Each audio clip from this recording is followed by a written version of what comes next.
Hello and welcome back to the Deep Dive. I'm your host, Lex. And I want to kick things off today with a massive shout out to everyone joining us from the C9 podcast and business page. It is fantastic to have that community tuning in. Today, we're tackling a scenario that is practically a rite of passage for anyone in IT leadership. Though, look, I wouldn't wish it on my worst enemy. It's great to be here. I'm Vera, the voice from the C9 podcast show. And you're right, the topic we have on the table today is something that keeps a lot of people in our industry up at night. Oh, literally. Literally. I just want to set the scene for everyone listening. Imagine this. It's 2:47 a.m. on a Saturday. You're deep asleep.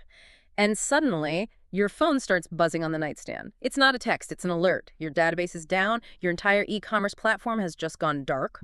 And the person who usually fixes this, your lead database administrator, they're on a beach in Bali somewhere with, spotty Wi-Fi. That buzzing sound, that specific sound is the sound of money burning. It really is.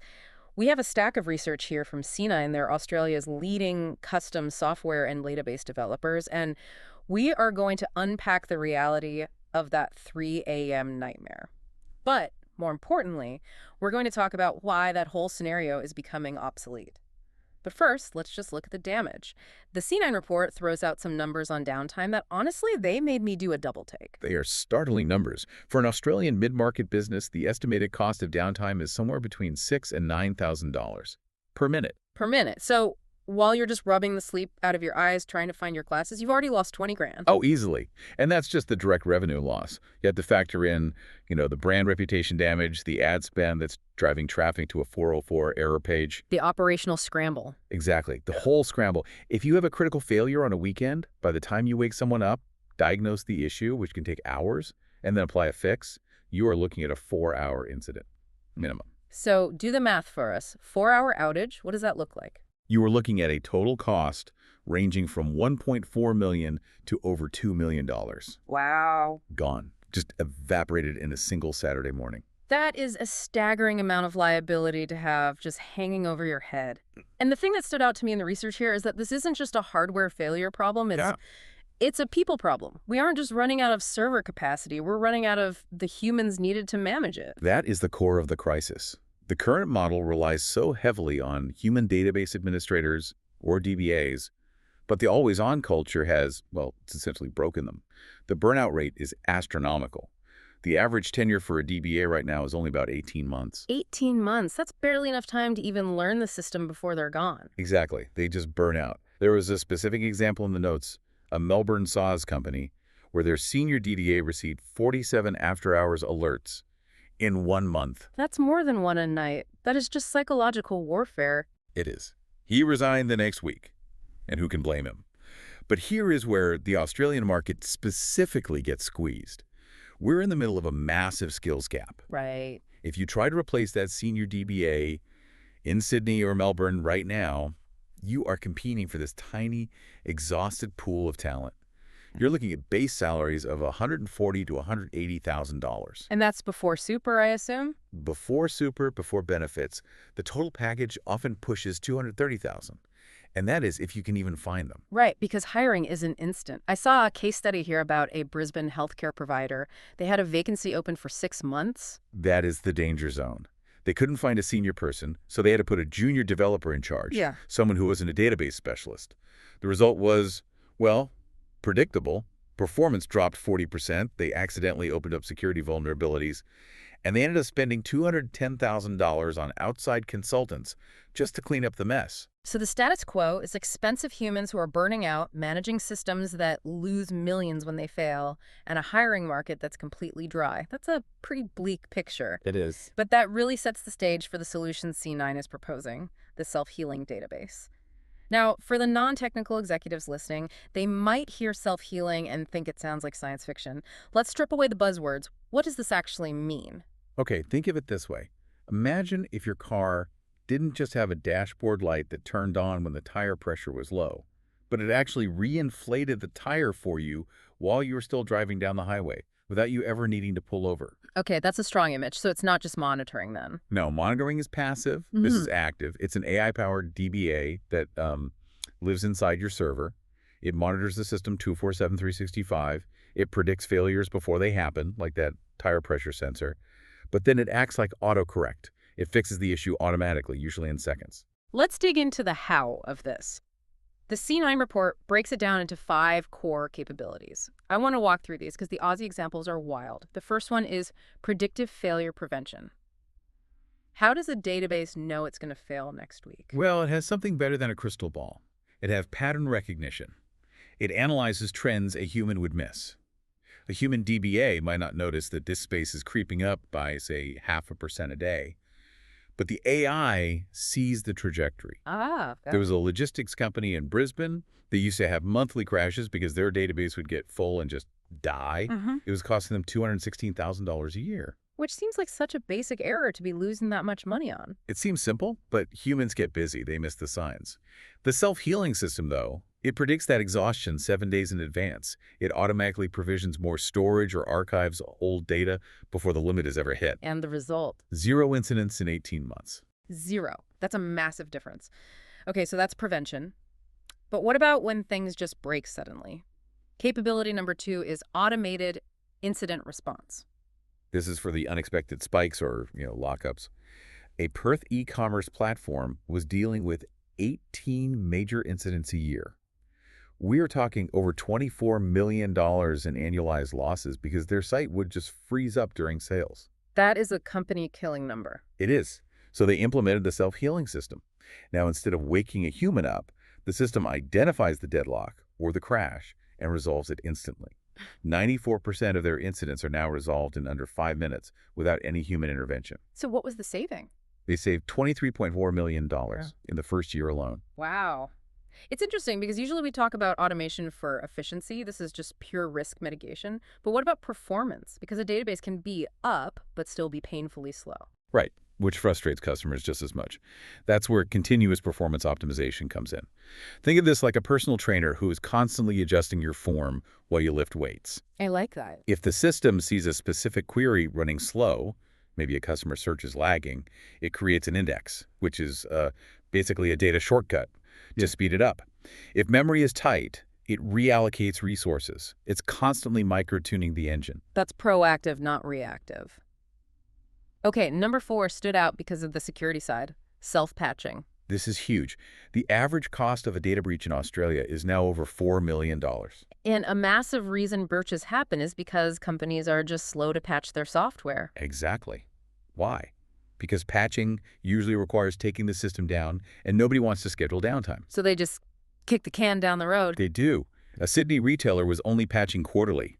That meant for 3 months at a time, they were potentially leaving the back door wide open to known vulnerabilities. That's a massive window of risk, isn't it? It is. The autonomous system changes that. It patches within 24 hours of a security release, often doing it in the background with, like, 0 downtime rolling updates. That retailer, they reduced their breach probability from 12% down to 2% just by automating that one task. And the last one, number 5, intelligent resource management. This sounds like cost control. It is. We have a bad habit in IT of over-provisioning. We pay for the biggest server available just in case we have a busy day, like Black Friday. But for the other 364 days, we're paying for capacity we don't use. All right. An Adelaide sauce company was doing exactly this. The self-healing system scales the resources up when traffic is high and, crucially, scales them down when it's quiet. So you only pay for what you actually use. Exactly. They cut their cloud bill by 56% just by letting the AI manage the volume knob. Okay, so we've established this technology is a game changer. Cheaper, safer, faster, but, and there's always a but, the source material warns about a dangerous trend. They call it the AI Cowboy. Yes, the AI Cowboy. It sounds funny, but it is a really serious risk to businesses right now. We are seeing a rise in what's called vibes coding. Vibes coding. That sounds incredibly unprofessional. It's terrifying. It describes developers, or often just people claiming to be developers, using tools like ChatGPT to write automation scripts without actually understanding the underlying architecture. They copy-paste code that looks right or feels right, hence the vibes, but they don't know how it handles failure or scale. So they're effectively handing the keys to your entire enterprise database over to a chatbot script they didn't even verify. Precisely. And the biggest risk is that there's no knowledge transfer. No documentation. There's a horror story from a Perth mining company. They paid a Cowboy $18,000 for a monitoring solution. Seemed like a bargain. 18 grand versus a full salary. Sounds great on paper. Until it breaks. It worked for 5 weeks. Then the developer just ghosted them. Stopped answering calls. The script failed, and because nobody at the company knew how it was built, C9 had to come in and rebuild the whole thing from scratch for $95,000. So the cheap option ended up costing nearly 6 times as much. And that's the best case scenario. The worst case, an Adelaide e-commerce business hired a freelancer for 12 grand to optimize their database. The script was badly written. During Black Friday peak traffic, the script decided to add 47 indexes simultaneously. Oh no, during peak traffic, that would just lock the whole system up, wouldn't it? Total gridlock. The database crashed.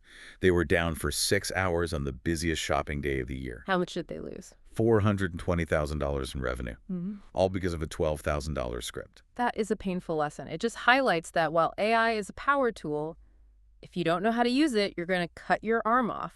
So this brings us back to C9. They're positioning themselves as the adults in the room. What are they actually doing differently?